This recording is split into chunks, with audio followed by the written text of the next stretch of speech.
शिव महापुराण की महिमा अनंत है।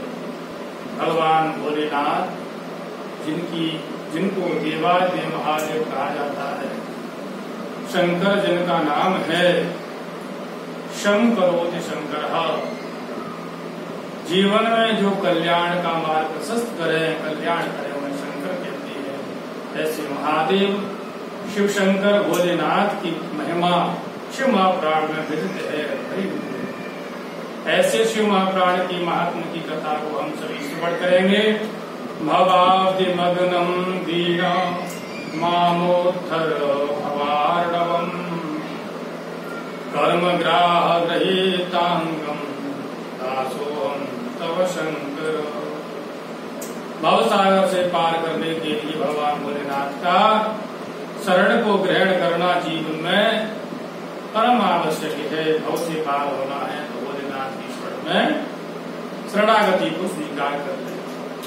सौनका ऋषिगण साथ कीर्तन विराजमान है, जहाँ पर श्री सुत जी महाराज का आगमन हुआ और सौनक जी महाराज ने कहा, हे सूत महाप्राज्ञ सर्व सिद्धांत व्रत प्रभो आख्यायी वेक कथा सारम पुराणानाम विशेषतः। हे सूत जी महाराज, पुराणों की महिमा सर्वविदित है, उनमें भी जो विशेष पुराण हो, जो जीवन में जग का कल्याण करने वाला हो, ऐसे विशेष पुराण की कथा हमें श्रवण कराओ, जिससे हमारा जीवन आनंद का अनुभव कर सके, कल्याण हमारा हो सके। सूत जी महाराज ने कहना प्रारंभ किया। सूत जी महाराज कहने लगे, विशेषकर शंकर जी की पूजा कलयुग में विशेष फलदायी होती है। कलौ चंडी महेश्वरौ, कलयुग में भगवती पराम्बा की और भगवान भोलेनाथ, इन दो की कृपा से अतिशीघ्र फल की प्राप्ति होती है। उन्हीं भोलेनाथ की महिमा का जो पुराण है, शिव महापुराण जिसका नाम है, उसकी महिमा हम आपको श्रवण कराते हैं। कि काल व्याल महात्रास विध्वंस कर्मोत्तमं शैवं पुराण परमं शिवेनोक्तं पुराण। ऐसा शिव महापुराण काल व्याल महात्रास, जो संसार के प्राणी, जगत के प्राणी मानव इस समय काल के मुख में ग्रास बने हुए पड़े हैं, काल के भय से भयभीत है, भयाक्रांत हो रहे हैं, उनके भय को दूर करने के लिए भगवान शिव की महिमा को, भगवान शिव के महापुराण को श्रवण करने मात्र से वो भय दूर हो जाता है। कोई साधारण पुराण नहीं है, वो भगवान भोलेनाथ ने स्वयं अपनी वाणी से कहा गया। ऐसे शिव महापुराण की महिमा को हम श्रवण करेंगे। बड़े बड़े ऋषि मुनि भगवान भोलेनाथ की शरण में जाकर के कल्याण के मार्ग को प्रशस्त कर लेते हैं। ये साधारण नहीं है। जन्मांतरे भवेत् पुण्यम महतस्य सुधीमतः तस्य प्रीति भवेत् तत्र महाभाग्यवतो मुनि। हे मुनीश्वर, सौनकादिगणो, आपने भगवान भोलेनाथ के श्री चरण प्रीति जागृत की है, ये बहुत श्रेष्ठ बात है। क्यों कि जिसने जन्मांतर बड़े बड़े पुण्य किए होंगे वही भोलेनाथ की शरण में जा सकता है, उनकी कृपा को वही प्राप्त कर सकता है। कोई साधारण बात नहीं है। और जिनके दर्शन मात्र से भगवान भोलेनाथ शीघ्र कृपा करने वाले हैं। शिव का नाम आशुतोष है, भगवान भोलेनाथ आशुतोष हैं। आशुतोष का मतलब क्या है? आशु शीघ्रम तो सयतीत स आशुतोष, जो शीघ्र प्रसन्न हो जाए, शीघ्र फल प्रदान कर दे, ऐसे भोलेनाथ है, बड़े भोलेनाथ है। इनकी महिमा को हम सभी श्रवण कर रहे हैं। शिव पुराण की महिमा को श्रवण करने मात्र से जो भगवान के शिव के पुराण को श्रवण करता है वो कोई साधारण नहीं है। ये शृण्वन्ति मुनिशैवं पुराणं शास्त्रमुत्तमं ते मनुष्या न मंतव्या रुद्रा एव न संशय। कितनी बड़ी महिमा सूत जी ने, वेद व्यास जी ने वर्णन की। क्या कि जो शिव महापुराण को श्रवण करते हैं उन्हें कोई साधारण मानव मत समझो। भगवान की कथा सुनने वाले और कहने वाले साक्षात रुद्रा एवं न संशय। शिवपुराण में लिखा है व्यासी ने, भगवान भोलेनाथ का ही स्वरूप उनको समझना चाहिए। इसलिए शिव महापुराण की कथा सर्वविदित शास्त्रों में उसकी महिमा से भरे हुए पड़े हुए। विशेषतः कलौ शैव पुराणं प्रभाते अरो धर्मो नपुंसाम ही मुक्ति साधन कर्मोगे। क्योंकि इस कलयुग में मुक्ति की साधना करना हर प्राणी की वश में बात नहीं है। साधना करना, मुक्ति को पाना साधारण बात नहीं है। लेकिन शिव महाप्राण के श्रवण मात्र से कितना भी कोई भी प्राणी कैसा भी हो, प्रभु की कृपा से निश्चय ही मुक्ति मिल जाती है। मुक्ति साधन खत्म होने, कितना भी बड़ा हमारा कोई कार्य हुआ हो, लेकिन हम भगवान भोलेनाथ की शरण में चले जाएंगे, भगवान शिव की कथा सुनेंगे और सुनने मात्र से मुक्ति मिल जाएगी। जिस जिस कामना से माना इनकी शरण में आएंगे उनको वही कामना निश्चय प्राप्त हो जाएगी। किसी ने कहा कितनी बार सुने, वो सदा सेवन करनी चाहिए। जब तक हमारे कार्य की संसिद्धि माने हमें मुक्ति नहीं मिल जाए तब तो भगवान शिव की कथा को हम बारंबार श्रवण करते रहें। ये कोई साधारण विषय नहीं है। इस महापुराण में 24,000 श्लोक हैं और 7 संहिता है। हमारा पहली संहिता का नाम नित्येश्वर संहिता, दूसरी रुद्र संहिता, शतरुद्र संहिता, चौथी का नाम कोटरुद्र संहिता, 5वीं का नाम उमा संहिता, 6ठी केला संहिता और 7वीं वायु संहिता। 7 संहिताओं में संस्कृत ये शिव महापुराण जो 7 प्रकार की सीढ़ियों को चढ़ा करके भगवान के शिव के धाम को पहुंचा देता है। और कैसा है, शिव महापुराण की कोई छोटी मोटी महिमा नहीं है। दुनिया के लोग अगर मुक्ति की साधना के लिए यत्न करते हैं, योगी जन जंगल में जाकर के साधना में लीन हो जाते हैं, फिर भी मुक्ति पाना कोई सहज नहीं, सरल नहीं है। लेकिन शिव महाप्राण के श्रवण मात्र से मुक्ति मिल जाती। किम श्रुतये बहुवी शास्त्रे पुराणैश्च ब्रह्मामहि शैवं पुराणमेकं हि मुक्तिदानेन गर्जति। व्यास जी ने लिखा दूसरे शास्त्रों की महिमा क्या है, माने दूसरे शास्त्रों के विषय में कहना कोई आवश्यक नहीं है। केवल एक शिव महाप्राण की तुम शरण में आ जाओ और अन्यथा इधर उधर भटकने की आवश्यकता नहीं, मुक्ति तुम्हारी मुट्ठी में होगी।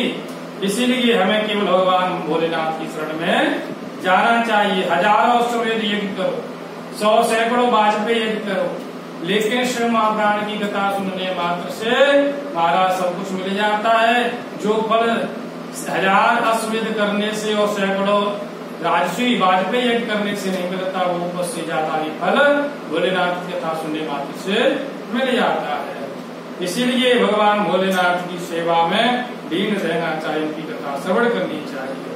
एतत् शिव पुराणम यः पूजये नित्यमादरात् सभुक्ताय स्वभुक्त्वेऽखिलान् कामान् तं ते शिव पदं लभे।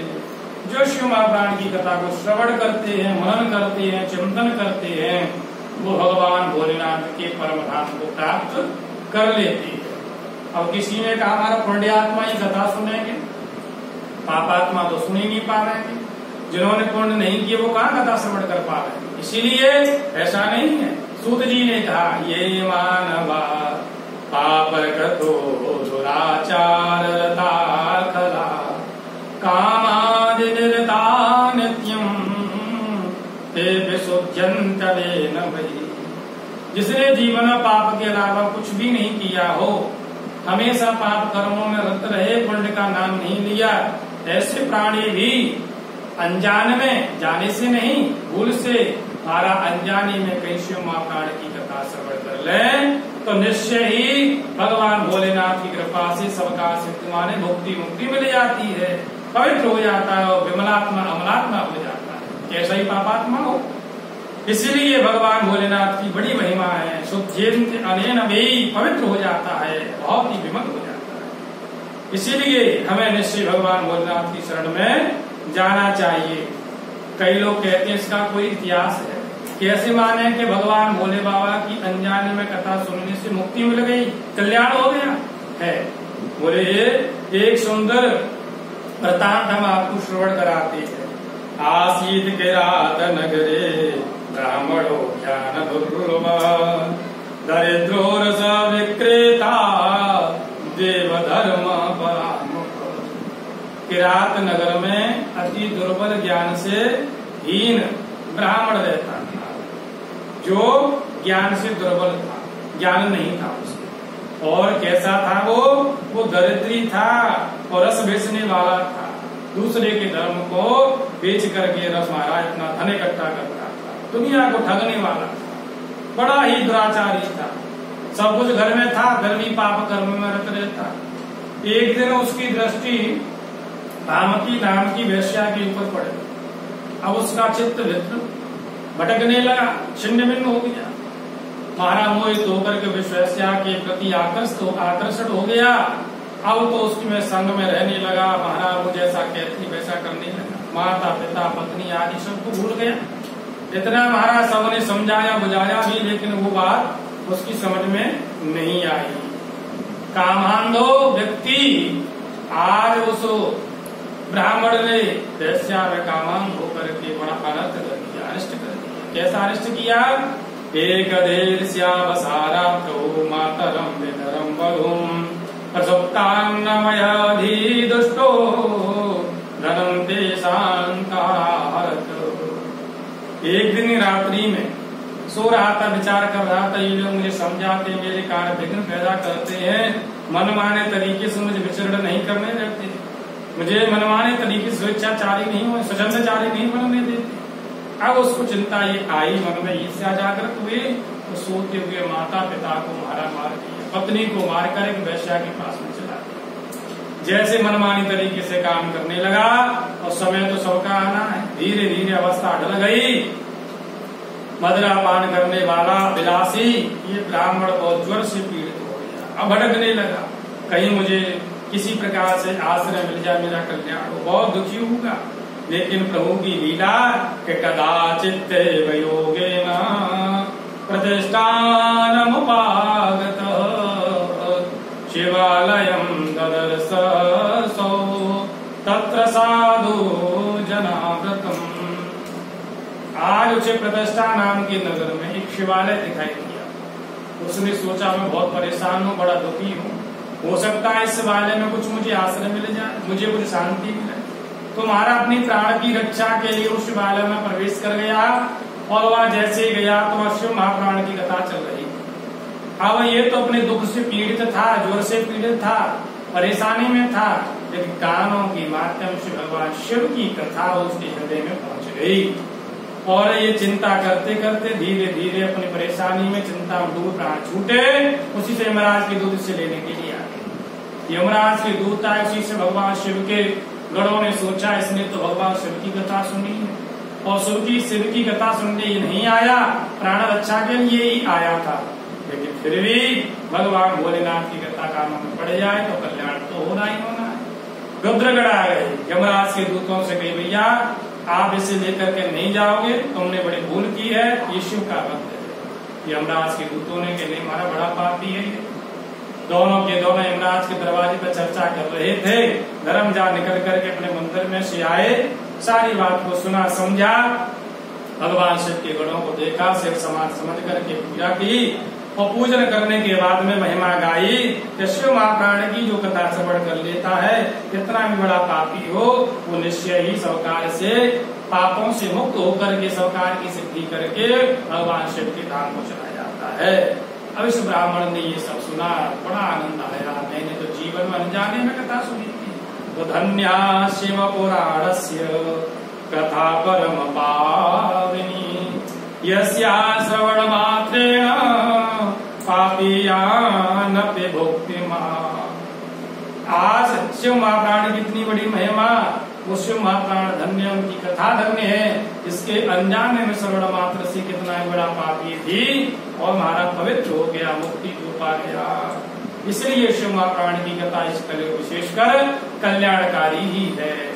शिव जी की पूजा करने से महाराज शीघ्र फल देने वाले देवादेव महादेव जीवन के पाप ताप क्षमता सबको दूर करने वाले हैं। इसलिए इस विषम परिस्थिति में भी मैं भगवान भोलेनाथ की शरण में, उनकी पूजा में लीन रहना चाहिए। भगवान के शिवाक्षर पंचाक्षर मंत्र का हमें जप करना चाहिए, भगवान शिव की आराधना और शिव महाप्राण की कथा को श्रवण करना चाहिए, कहना चाहिए। बोले शंकर भगवान की जय। बोल वृंदावन बिहारी लाल की